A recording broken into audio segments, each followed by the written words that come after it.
Welcome and hello from Alex, with a story from r/MaliciousCompliance, where a new boss makes taking a sick day a surprisingly tactical maneuver. Coming up next is a story from OK Performance 342. Should have pre-approved my remote day due sickness. Okay.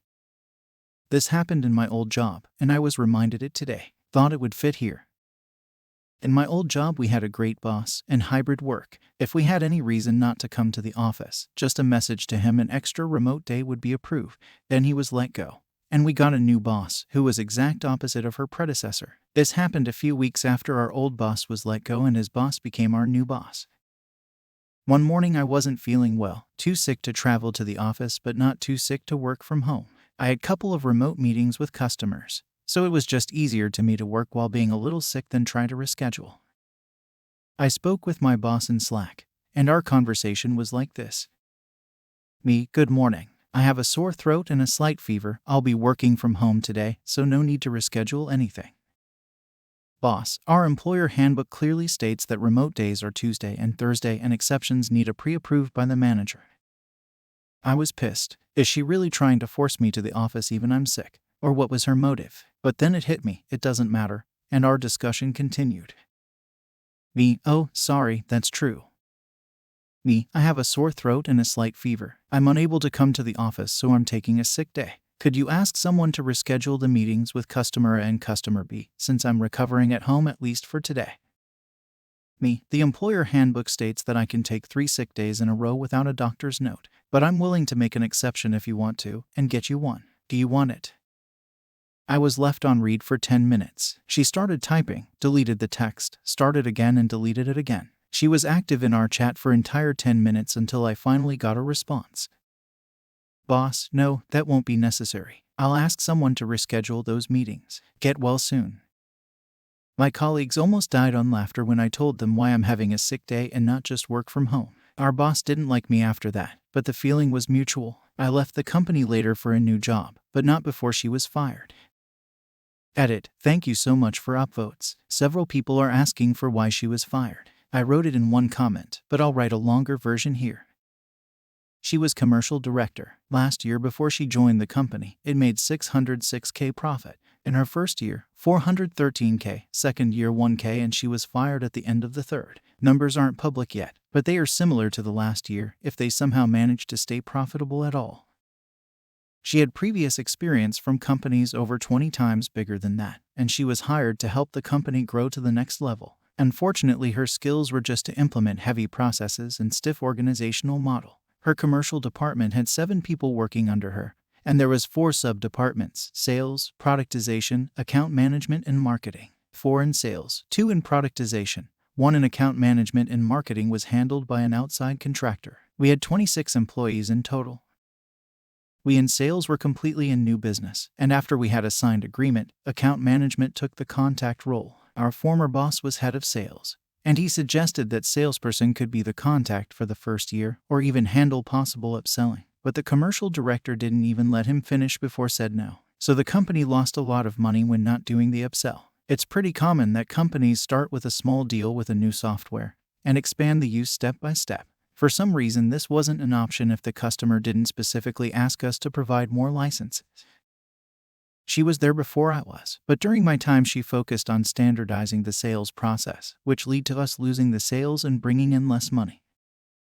For example, we couldn't modify text in proposals for the customers without asking a permission from productization, and even after that only marketing would be allowed to make changes. And this was even in situations where the customer didn't want some feature our product had. We couldn't even remove the text about it.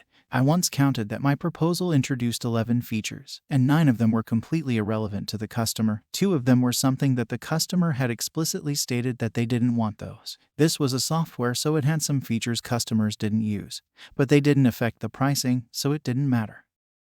It led to situations where we heard from the customers that we focused in completely unrelated things, not those which were relevant to the customer, and their board chose another vendor, even if the internal champion believed we were much better, which we said would happen before this new model was implemented.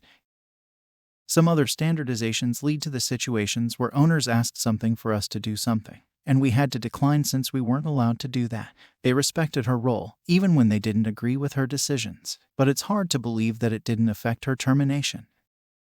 She costed about €2 million to the company, and that doesn't even include her salary. And for the top of that, she turned the company culture to something the owners didn't like. So she was expensive, difficult person, and hard to work with. Wow, that new boss sounds like a real stickler for the rules. Inflexible much. Good on Opie for calling her bluff and turning the tables though. Using the handbook against her own rigidity was genius. Honestly, taking a sick day when you're sick is pretty standard practice, right? Working from home while under the weather seems like a win-win. Employee gets some rest while still contributing. But forcing someone to come into the office when they're contagious, not cool. The 10 minutes of typing and deleting. Classic sign of someone caught between wanting to enforce a rule and realizing it makes them look ridiculous. Opie offering to get a doctor's note just to pile on the pressure was the icing on the cake. Sounds like the colleagues got a good laugh out of it, and while the new boss might not have liked Opie after that, well, mutual dislike is sometimes the best kind, especially when it leads to a new job for Opie. The fact that the boss got fired later is just delicious justice. Clearly, her management style wasn't exactly a recipe for success. This story is a reminder to stand up for yourself, even against inflexible authority figures. Sometimes, the best defense is a good offense, with a dash of company handbook. Coming up next is a story from Knowledgefromwork. Charges need to be pressed and compensated paid. I was reminded of this story after the recent passing of a former work colleague, Jean. Jean was a keen cyclist in her 60s who used to cycle during her lunch hour. One lunch hour, while cycling down the main street of our town, a car door opened and Jean struck the door. She fell onto the ground, sustaining minor injuries. The driver leaped from the car and started abusing Jean for minor damage to her car door. Jean tried to apologize, but the driver just abused her, demanding that the police be called and compensation be paid. A passerby helped Jean up. Jean tried to reason with the woman, but she demanded the police be called. The police arrived shortly after and heard the stories from both sides and the witnesses. The driver demanded charges be laid, and the police officer agreed, charging the driver with a range of offenses. The driver got a hefty fine and license suspended. Jean's brother was a solicitor who sent a letter demanding just what the driver wanted: compensation. It wasn't much, maybe a couple of $1,000s. The driver promptly paid. Wow, good for Jean. This story is a great reminder that sometimes standing your ground can lead to justice. It sounds like the driver was incredibly rude and clearly in the wrong. Trying to bully Jean after causing the accident is outrageous. Honestly, Jean's response is inspiring. Staying calm and refusing to be intimidated by the driver's bluster was key. And the witnesses backing her story, the icing on the cake. The police officer sounds like they did their job well too, sorting through the accusations and nailing the culprit with the appropriate charges. A hefty fine, license suspension, and compensation, that's a pretty satisfying outcome for Jean. Hopefully, the whole ordeal didn't put her off cycling during her lunch break. This story is a reminder that even seemingly minor incidents can have consequences, and it pays to be aware of your surroundings, both on the road and in life.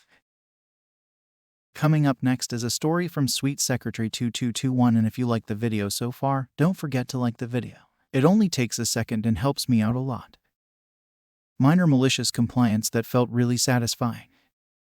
I, 17 female, am a very outgoing person. I am super extroverted and jolly around others. Whenever I meet someone, I'll greet them with a big hug and a smile on my face. To be honest, most people are really happy when I hug them, and that makes me want to do it even more, if that makes sense. A few weeks ago, a friend of mine, let's call her Tam, saw me hug a mutual friend. She immediately said, "You greet people as if they're your long-lost lovers. That is so cringe." I've been told it's cringe in the past, but the long-lost lovers thing was new, so I decided to do a little bit of mischief. When I showed up to class next day, I hugged every one of my friends except Tam. When I'd hugged everyone, I walked over to Tam and I just shook her hand real slow, making eye contact the whole time. The awkwardness was palpable. This was 3 weeks ago, and now Tam nearly begs me to hug her because the handshake is somehow awkward. I just say, "Nah, you said it was cringe." I don't know whether it counts as malicious compliance, but goddamn, I love the look on her face when I shake her hand. This is pure gold. A slow-mo handshake is like the ultimate weapon in the friend fight arsenal. In my opinion, Opie played it perfectly, sticking to her guns and refusing the hug while turning the tables with that super awkward handshake. Genius. Tam clearly underestimated the power of a good greeting. Everyone loves a hugger, right? Well, except for Tam apparently. But now the shoe's on the other foot. And the irony is delicious. It's a great lesson. Sometimes you gotta fight fire with awkwardness. 3 weeks in and Tam's still begging. That's some serious staying power. Opie has gotta be holding back laughter every time that handshake comes out. This story is a hilarious reminder that sometimes the best revenge is a little playful defiance. Plus, a good handshake can be surprisingly underrated. Coming up next is a story from ladynutbar. I cut lettuce how they wanted.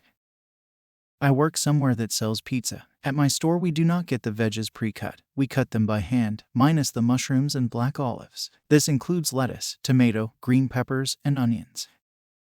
A customer ordered taco pizza. It is topped with cheese, lettuce, tomatoes, and chip crumbles. He called in after getting home to yell at an employee about the size of the cut lettuce. Then he came in and threw an absolute tantrum over the lettuce, like full-on meltdown, cussing at the employees, yelling at other guests who were telling him to calm the EFF down.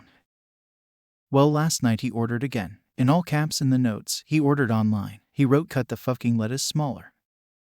8. Bet. MaliciousCompliance. I took the measured amount of lettuce out and minced the fuck out of it. It was basically lettuce confetti when I was done. Topped his pizza. He checked it before he left and said, "Are you fucking serious? This is ridiculous. I am not paying for this and I am never coming back again. You people are fucking stupid. I am calling corporate."